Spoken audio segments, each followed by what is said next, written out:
Kabayan, kumusta ba tayo dyan? Eto, nagtatagalog ulit tayo. Kasi alam mo, yung last post ko kasi na believe of human life existence on earth is start believing the purpose of life. Medyo English yan. At may nag-request sa akin na pwede ba tagalogin ko na lang kung ano yung mga sinasabi ko doon? Kasi yung video ko kasi wala man lang subtitle, basta na lang English. Mahina yung aking editor ngayon. Hindi kayang i-translate sa Tagalog. Alright, simulan natin. At maaga-aga pang kwentuhan to. Alam mo kabayan, bago ko simulan, bigyan ko lang kayo ng konting introduction kung paano ba ako napunta dyan sa mga believing or whatever. No, especially nung panahon ng COVID-19, nung maraming mga katanungan, maraming mga question, maraming mga bakit, at nung time na yon panahon ng mga lockdown dito sa aking job site, dito sa communist country, China, mainland China, in Shenzhen, the manufacturing hub of the world.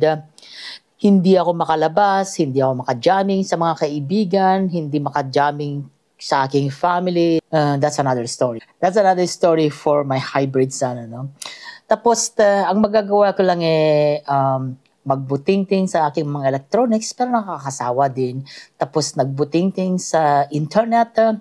Eventually, at that time, meron ako yung tinatawag na Hong Kong SIM card na nakaka-access sa internet. Kaya naman, nakaka-access ako sa YouTube, sa aking website, onediyshare.com, sa aking personal channel ng YouTube, at sa aking electronics learning, shareware, and courseware electronics YouTube channel.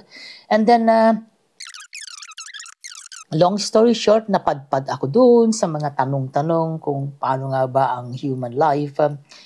Tapos bigla ko na lang naisip na malapit na nga pala ako, yung battery low na ako, nasa mga edad, sinasabi ko na nasa edad 55 anyos, yung panahon na yon. Tapos, ayun, bigla na lang nagkaroon ng twist na naging interesado ako sa mga ganitong klase ng topic, no?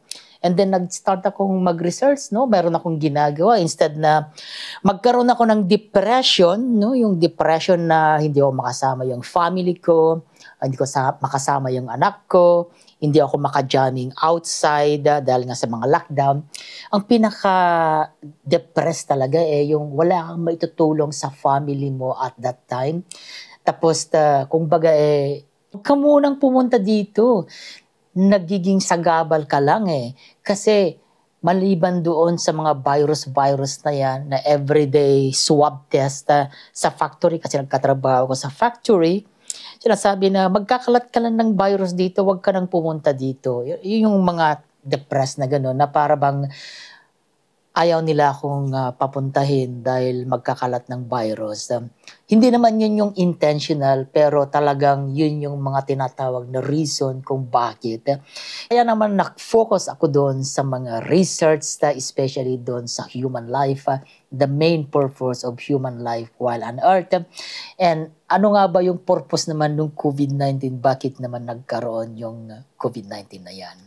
Hindi yung COVID-19 yung story dito, pero siya yung naging trigger kung paano ako naging interesado doon sa mga topic na ganyan, yung mga purpose of human life, Catholic life, Christian life, so on and so forth.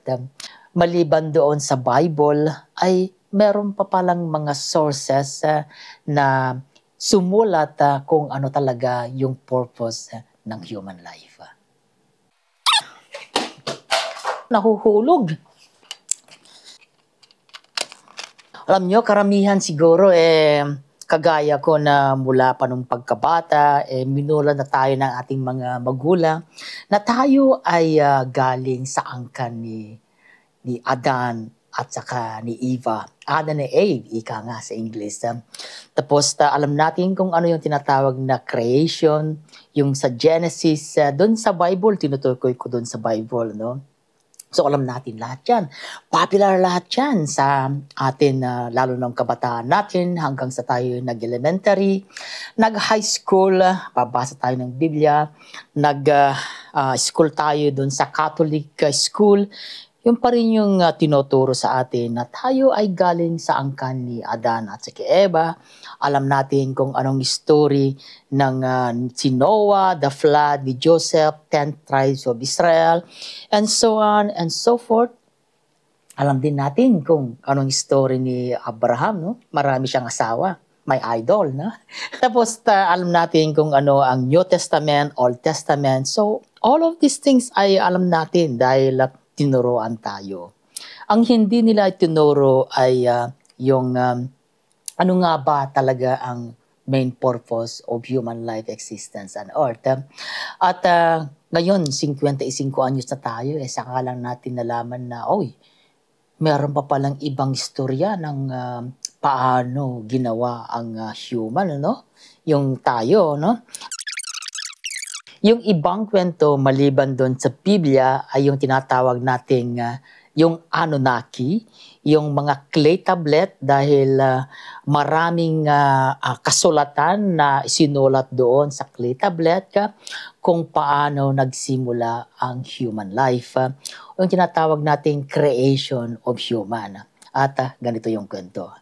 So meron yung alien na galing sa ibang planeta, pumunta sila dito sa Earth para magmina ng gold. Dahil kailangan nila yung gold sa kanilang planet at yun nga, pumunta sila dito in search of gold, no? Hindi ko nga alam kung bakit hindi sila pumunta sa Pilipinas eh. Ang sinasabing pinuntahan nila ay yung Tigris and Euphrates, yun yung tinatawag ngayon na Iraq sa bansang Middle East. Marami bang gold doon? Sa Pilipinas, alam ko maraming gold dyan eh. Anyway, doon nga pumunta sila at magmimina sila. Ang problema, wala silang masyadong worker. Yung worker na magmimina ba, siguro by the time marami silang mga equipment, pero kulang pa rin yun. So kailangan nila yung mga slaves o kaya worker na magmimina sa kanila. At ang ginawa nga nila ay in-engineer nila, biological engineering, na gumawa sila ng slaves, worker, parang overseas Filipino worker, at ginawa sila na kahawig nila at saka mga kagustuhan nila. You know? Yun yung they created human according to their likeness and image. You know? Nandun daw yun sa mga clay tablets na yan. Isinulat, hindi ko mabasa. Hindi ko na alam kung basahin. Pero yun yung sa history ng Anunnaki. No? So, yung mga Anunnaki ay mga giant yan, matatangkad na tao. Pero yung ginawa nilang human, medyo maliit lang. No? Ginawa nila yon para siguro play safe na yung mga human ay hindi sila magre-rebel sa kanila. At ginawa nila yung human na mayroon din yung tinatawag na limited power or limited knowledge. No?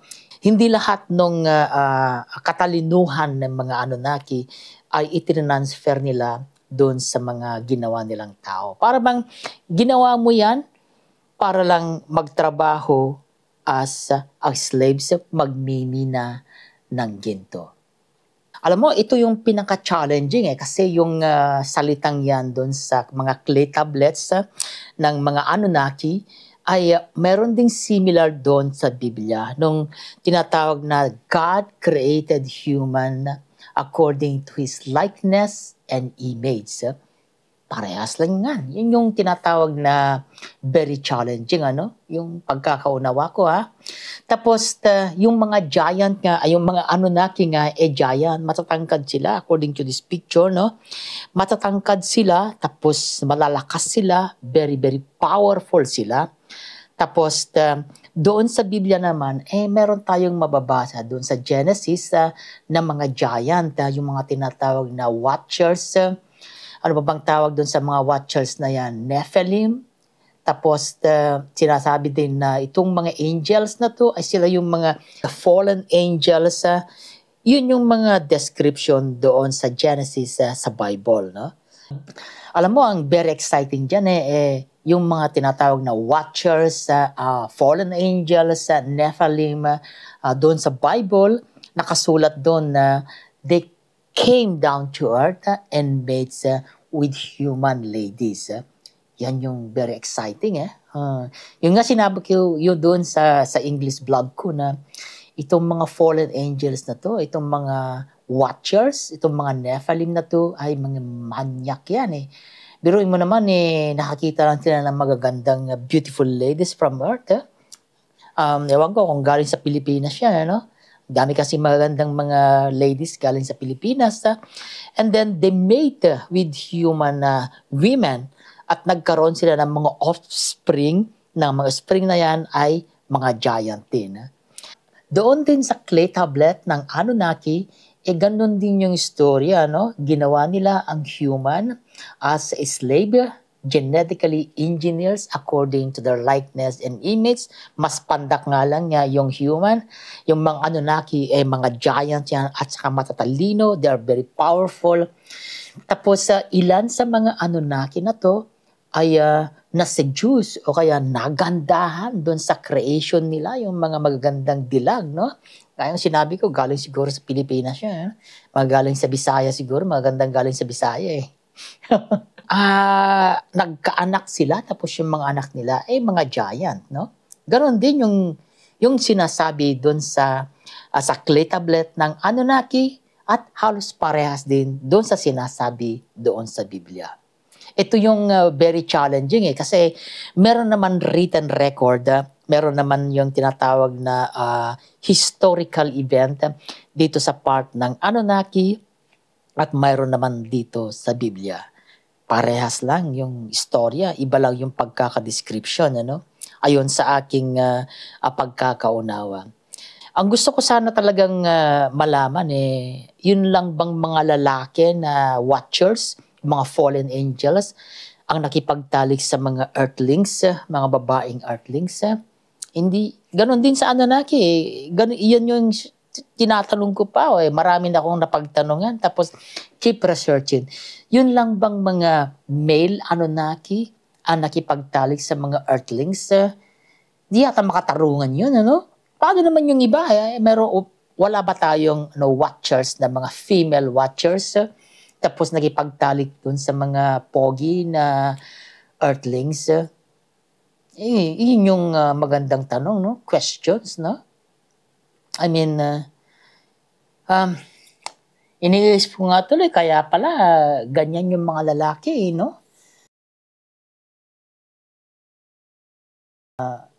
saan ba talaga tayo galing, Alam natin, maraming mga maniac na nakakita lang ng magandang babae, talagang nagkakaroon na siya ng ibang karakteristik.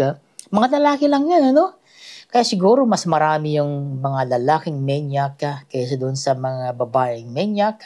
Dahil alam natin kung paano yung istorya nun, sinabi na talagang the fallen angels, the watchers, the Nephilim, they came down to earth, mga lalaki yan, and mates with human pretty ladies from earth. Same doon sa Anunnaki. So, wag kayong mabibigla kung ganoon po talaga ang nangyayari kahit 2024 na ngayon, yung mga lalaki na namamanyakan sa mga magandang dilag, Lalo-lalo na maraming TikTok ngayon, Maraming mga kung baga mga free dances, Kami nung mga bata pa kami, walang TikTok Pero may tik-tik, Yung tinatago-tago ni Uncle, yung tik-tik. Sino ba nakakalam ng tik-tik ngayon, Tinatago-tago ni Uncle yan. Si Uncle na booking. Alright, let's continue, Dahil nga doon sa mga sinasabi doon sa Biblia na itong pagtatalik ng mga watchers, mga fallen angels, mga Nephilim, sa mga female earth, ay makasalanan yan. Kaya nagkaroon tayo ng tinatawag na history of the flood dahil hindi na maganda yun nangyayari. Mating with giants, with females, hindi makatarungan talaga yun. Yung bakit giant male lang at saka female, dapat ganun din. Meron din a female giant, tapos handsome guys from earth, Tapos meron nga tinatawag na the Great Flood at pumasok nga dyan si Noah. So alam natin lahat na si Noah siya yung inutusan ng Panginoon. Somebody's calling me. Oh, break muna tayo. Break muna tayo. May tumatawag sa akin. Eh, 你带两个衣服，因为有我们好真的好热，OK？拜拜。啥时候来接我？ OK， 2点半来接我。好吧。2点半来。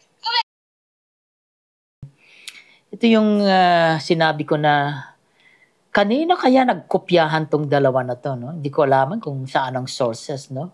Same story, iba lang yung method ng delivery ng kanilang kwento. Nagkopyahan siguro nito. Pero sa Christian, no? Naniniwala ko dito sa Bible dahil yun yung tinatawag na Bible. It's inspired by God. It's holy.